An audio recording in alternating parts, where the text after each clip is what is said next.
is Caitlin Jane McAllister, and this podcast is about when I wrecked my car and how this totally influenced my life. It influenced my career on what I want to do when I'm older. So, my beginning of my junior year of high school, it was the second week of junior year. So, right at the beginning of the semester, it was the middle of August. I went up to the Rock House with my friend, and we drove up the windy road, everything. And so we went up to the Rock House, did all that, and then, the speed limit was 15. I thought I was a race car driver, and I thought I could go about 35, 40. So it was about like the middle of August, so that's when it was like rainy and everything. It was raining a lot then. And so it wasn't raining that night, but from the rain, the mountain road had like dirt on it in some places. So we were driving down it pretty fast, and I made this turn, very sharp turn, and it was just pure dirt. So my car slid, it hit a big boulder, and it flipped twice. So after it flipped, we were conscious. We didn't pass out or get knocked out or anything. We were upside down, and we realized basically we needed help. So the guy I was with, Isaac, he knocked my window out, my passenger window, and we pulled each other out through the window, I guess. And people were up there, and they heard it happen, I guess, and they called 911 for us. I realized after I got out of the car how much my face was bleeding. So this guy that was up there that was helping us out, he was actually a certified nurse. So he gave me something to hold my face with, like all the blood that was coming out of my face. And then I needed to call my mother, and that was horrible. She was pissed. I don't blame her. She told me not to be up there. Disobeyed her. Anyways, my phone was in the car, so I had to use Isaac's phone with the guy I was with. And she screamed, she cussed, she was mad. And I get it now. I didn't get it at first, but I get it now. Anyways, so the ambulance got there, they sat us in the ambulance. I then started having stomach pains, and I was very concerned, very worried for myself. And I was in so much shock that I didn't even know what was going on.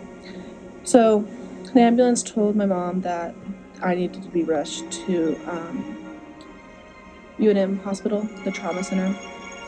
And so they then did a CT because they thought I had internal bleeding, and they did realize that I fractured my lower lumbar of my back.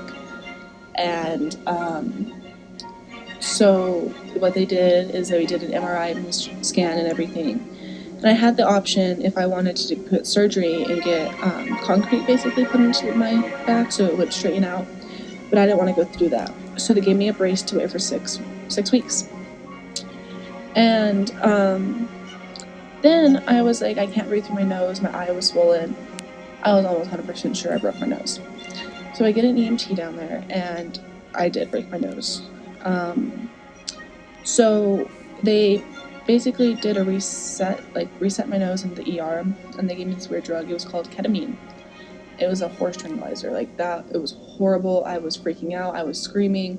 My mom couldn't even be in the room because I was so messed up. Like, it was just, my mom was crying. So they reset my nose. After that, I was able to go home, and I didn't go to school for about 2 weeks, so I was behind in school and everything. But during that time, I realized that that's what I want to do. I want to be a doctor in the emergency department and trauma. Like, they helped me, and the way they helped me, I want to be able to do that for another person. So it's crazy how something so horrible in my life could have changed to be something that I know I want to do now. And after everything, I even had to go through another surgery for my nose because it was not okay. So they had to go in there and actually do a rhinoplasty and a septoplasty, so a whole reconstruction of my nose to make me able to breathe again and be able to be okay. And so I know I want to go to medical school, and I know I either want to go into a trauma department or a plastic surgeon department, because the way they helped me, I want to help someone else, as I said before. So a horrible thing that happened in my life made me realize a great observation that I want to do. So it slowly influenced my life by everything that it brought to me. And I'm so much more careful now. I don't even go on windy roads anymore. They're horrible. If my friends are driving on them, I freak out. I just realized that you can't throw away something really quick. You don't know what's going to happen in the next second you're alive. So I think that's one of the huge things that has impacted my life in a way that's good and bad. But I'm just very happy that I didn't get more hurt. The guy I was with, he literally only had to get stitches in his eye, like underneath his eyebrow, so it wasn't really in his eye. It influenced me and everything. So I'm very happy. I'm just very happy that I'm alive and I'm okay. And everything happens for a reason, I guess. You don't know what's going to happen. So that's my podcast. Everything changes really quickly. So thank you so much for listening. This is a huge part of my life.